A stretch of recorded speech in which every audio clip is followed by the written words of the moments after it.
Hey guys, in today's video, we are going to talk about how to avoid getting into time trouble or time management in chess.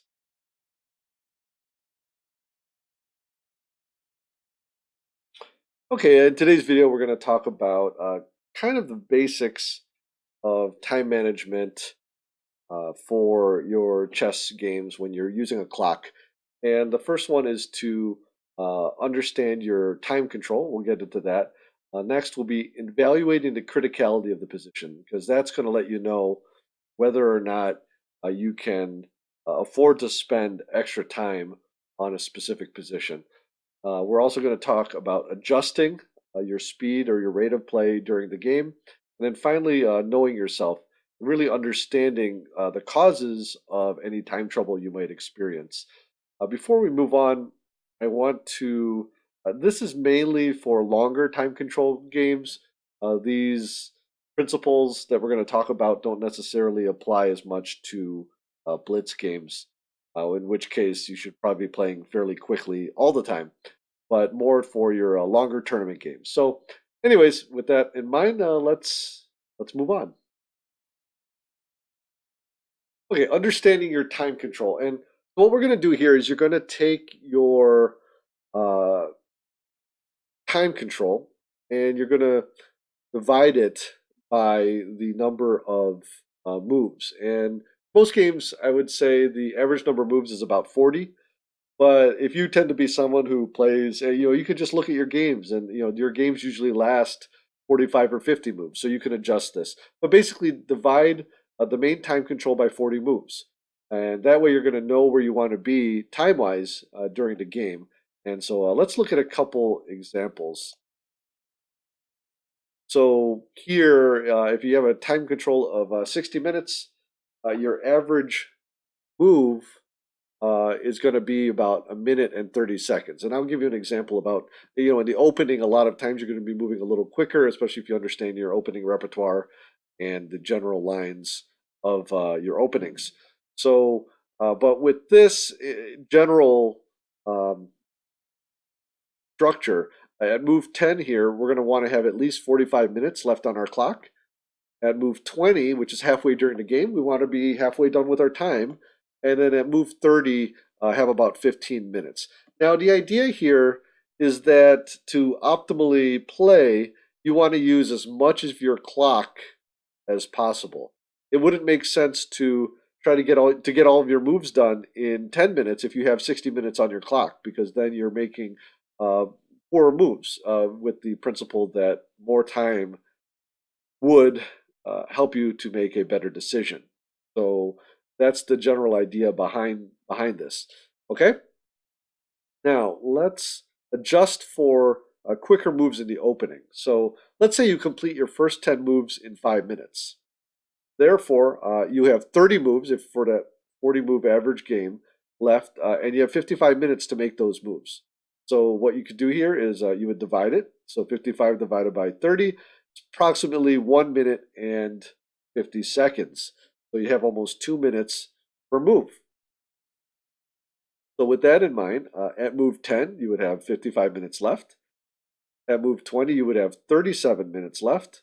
And then at move 30, you would have 19 minutes left. So what you could do with this is before your tournament games, for example, you can kind of have in your mind what where you should be. In fact, I've seen seen players actually. I've tried this a little bit, but you can actually write down on your score sheet, at move 10, move 20, move 30, kind of a general idea where you want to be. Or you could just think of halfway where do you want to be. Now, if you have an increment on your clock, or time delay, you're going to have to adjust for that as well.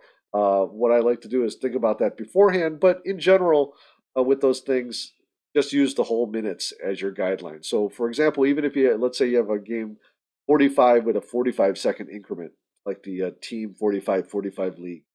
Well, in a 40 move game, at move 20, you should be about halfway, or you should have about 23 minutes left on your clock, even if you consider the increment. So you can see how that works there. You basically will have half of your time left when you are halfway through the game. So you can kind of think of it that way, or if you want to get fancy, you can use like an Excel spreadsheet and try to figure that out, which I've done as well when I was really trying to work on my getting rid of my time trouble. The next part is understanding criticality.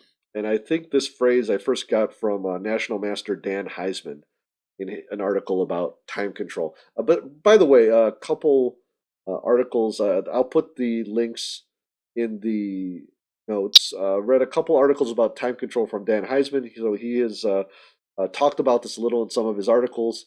I've also a big influence is Rolf Wetzel's Master at Any Age. So I'll put a link to that book in the description as well, so you can check those out. So criticality, basically, how critical is this position? Like for example, in your first 5, 10 moves, most likely, unless you blunder, you can make a wide variety of moves without losing. Okay. Of course, you want to make them within your opening repertoire, but none of the initial moves are going to be critical because if they are critical, you should know them as part of your opening preparation. And if you are playing an opening, like I often play, that is not as sharp in the first couple moves, there may be a lot of options that do not lose. So, how critical is your position? How important is it to make the best move, or will the second or third best move suffice? So, the idea there is, for example, if you're winning by a lot, do you necessarily need to find or spend the extra time to find? So, because the idea here is that there's going to be times in your game when you will need to understand or need to take more time.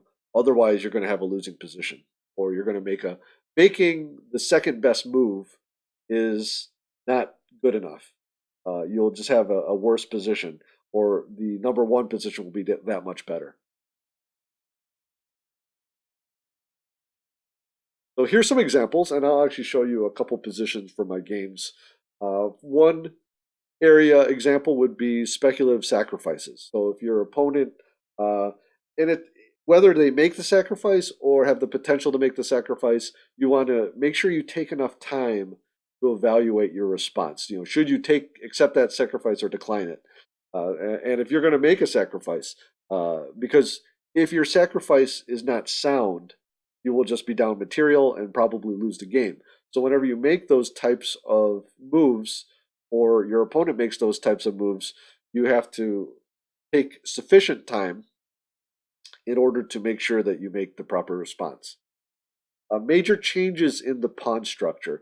So this would be a case where you or your opponent is planning on either, say, opening a file or closing off a file. These are important, or they are critical because they're going to change the plans of the game. So you want to make sure that before you make that decision, unless it's theoretical, unless it's something that you play in your opening or is a good decision, you want to make sure that you spend enough time, and it may even warrant spending extra time to uh, evaluate and calculate the consequences of any pawn structure changes. The third example of a critical position would be any surprises. If you or if your opponent makes a move that surprises you, it may mean that you don't fully understand his plan or his threats. And so you have to take the time to make sure that you are not falling into a trap, or that he's going to make one of those sacrifices that is going to cause you to have a worse position. Also, often when there's a surprise, you may have a plan moving along, and the surprise changes the essential elements of your plan. So you may need to create a new plan, and that might take a little extra time. Finally, no, the final example, and there's other examples, you'll find them in your games, where when there are recaptures or any type of tension, where there are multiple ways of capturing a piece or defending a piece, you need to make sure you have calculated sufficiently the consequences of those exchanges, because small mistakes there can lead to big changes in the evaluation, and many of them can be negative for you. Okay, I want to give you a couple examples from a game of mine of critical positions. And this position here is from a game that I played in the Team 45-45 League on the Internet Chess Club. And it's my turn, and I have a decision to make. And what I played during the game was c4. Now, the this move actually doesn't lose on the spot, but what it does is it really changes the character of the following game, which I'll show you in a little bit. It closes off this, and now there's not much play for me on in the center of the board um, because of this, and my only play is here on the queen side. Now, while white has a ton of space over here, and his play is going to be on the king side, and I really needed to consider that before playing c4. Instead, I could have waited to make that decision with a move like knight to e7, where this knight can either hop over to queen side if have play over there, or can stay and develop here on the king side to defend. And that also leaves options for maybe exchanging on d4, c-file open, or maybe after a little more preparation, playing that c4 at a later point. So this is a point during the game where I should have spent a little more time. I did spend a bit of time on this move, but played c4 without fully understanding the ramifications. So let me fast forward to another position to kind of show you another example of a critical position. Okay, this is later in the same game, and as I mentioned, because we cut off play here along here, uh, all of my play is focused actually on winning this b5 pawn, which is ends up being a little silly because now my opponent had just played knight to g5. You can see what's happening here.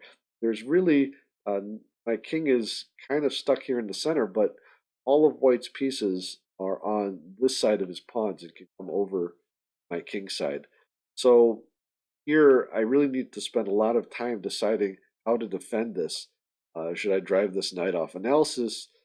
Should I spend a bit of time analyzing this after the game, and showed me I should have driven this knight away here.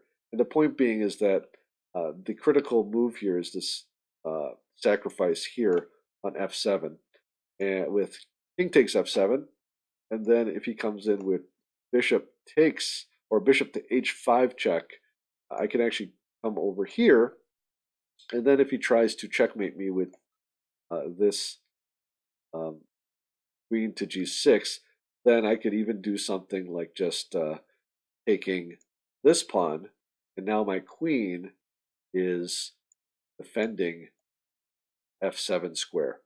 Instead, let me show you what happened during the game. Instead, I played bishop to e7.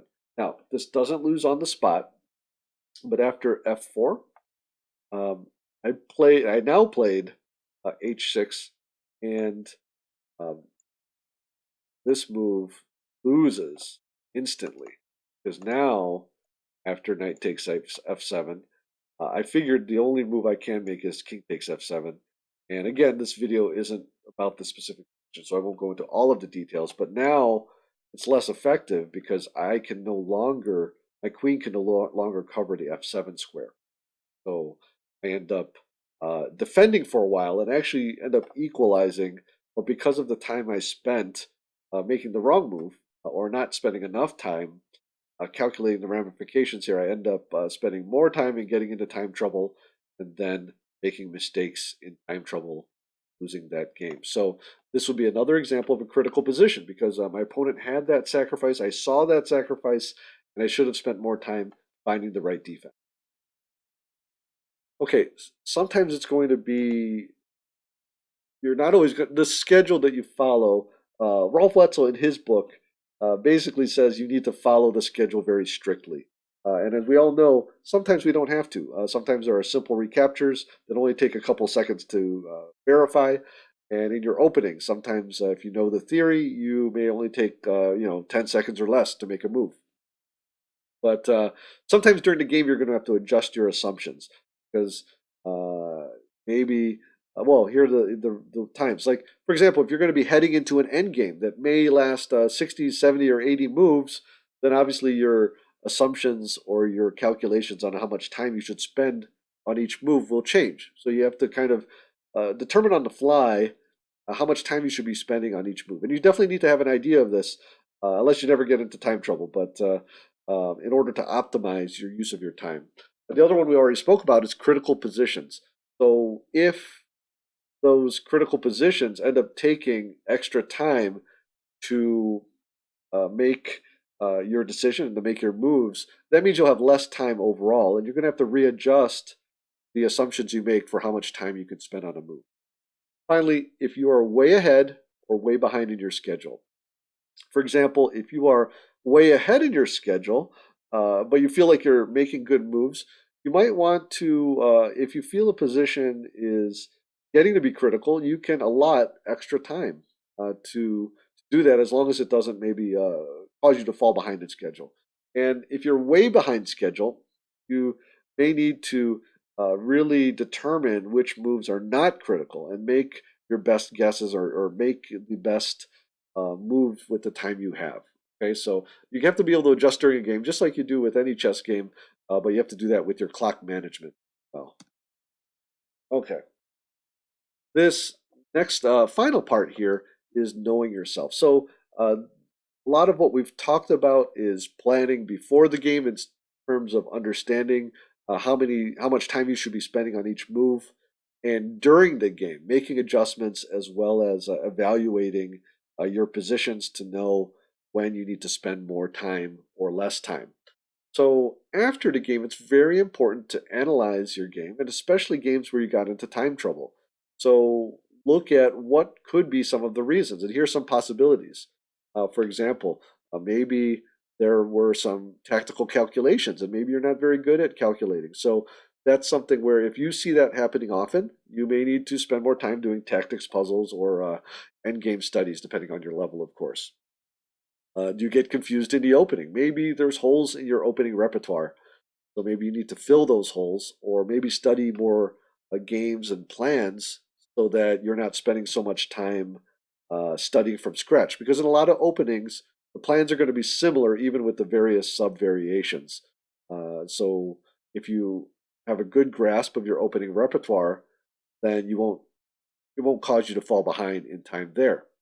There are certain endgame positions where the methods will allow you to really speed up your thinking process because you know the end game. So, for example, a lot of rook and pawn end games or pawn end games are very basic in terms of the types of plans that once you know them, you don't really need to calculate a lot of variations. So if you're finding yourself playing the end game and spending a lot of time and then therefore getting into time trouble, then again, there's another area where you're going to need to maybe increase your knowledge.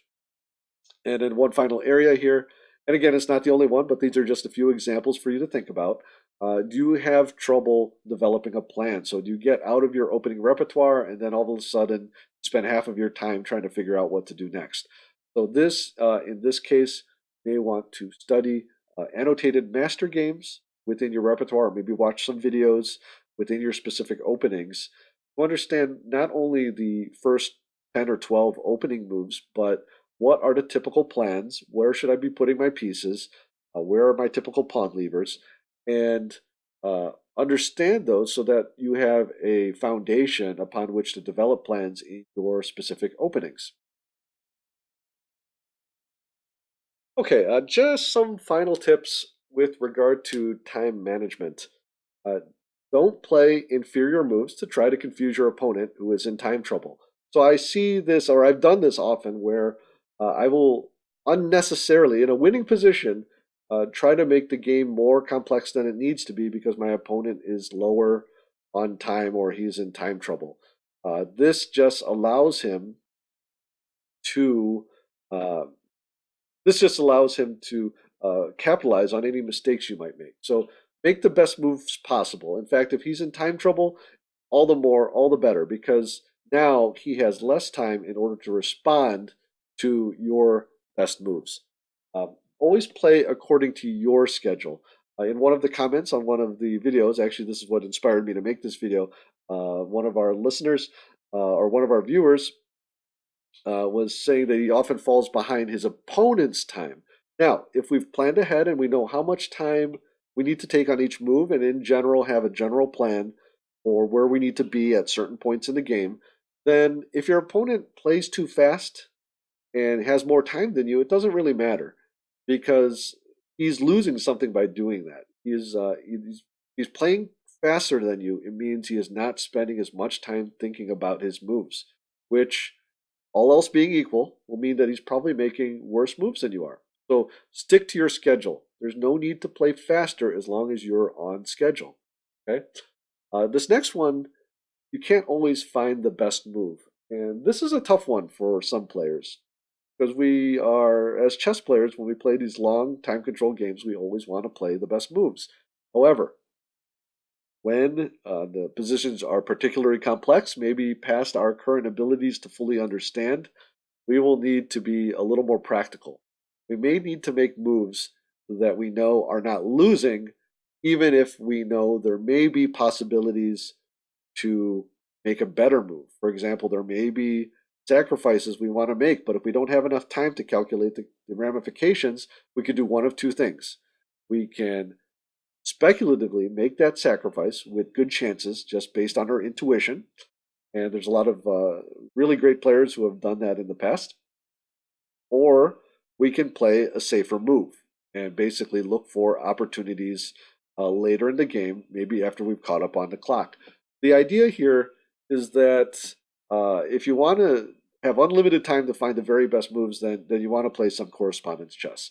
But otherwise, there is a sporting aspect to chess. So if are you are faced with a certain amount of time on the clock, your goal is to find the best move you can find within that time. And it doesn't, so it will mean accepting that sometimes you'll be making knowingly make potentially an inferior move, but your goal is to get to the next move, not lose on time.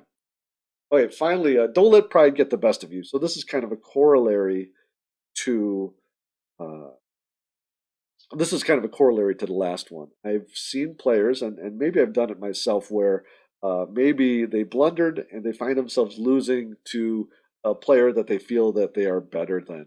And so instead of making the best of it and trying to fight back, they spend most of their time or an inordinate amount of time analyzing where they could have done better or trying to find that saving sacrifice or combination that's going to get them out of trouble and get into time trouble, calculating needlessly in terms of trying to find that magic bullet. So don't let pride get the best of you. Sometimes when it comes to games where clocks are involved, which include most sanctioned tournament games, for example, or games on the internet, you want to play the best move you can, but try to stay on schedule. Hey guys, thanks for watching this video. I hope you found it helpful. I think we've all, or many of us, have gotten into time trouble before when we played chess, and hopefully some of these tips will help you avoid it in the future. I also want to thank Umer Gaming, I hope I pronounced that right, who suggested or requested some advice on time management. So I hope that you let me know what you thought of this video and if you think it will help you with your time management in your future games. I want to thank you for watching this video. I hope you enjoyed it. If you did, please hit that like button. I also want to thank all of my subscribers. We broke through 1,000 subscribers a few weeks ago, and people are still subscribing. So I really appreciate it, and I really appreciate your loyalty over the years as the channel has grown, and I hope to continue to put out good videos that you enjoy, even better than before. And finally, I want to thank my patrons for your support. I really appreciate it. It really motivates me to make these videos as high quality as possible, as well as putting them out consistently. So thank you, and good luck with your chess. Let me know what future video ideas you have, and I will see you next week.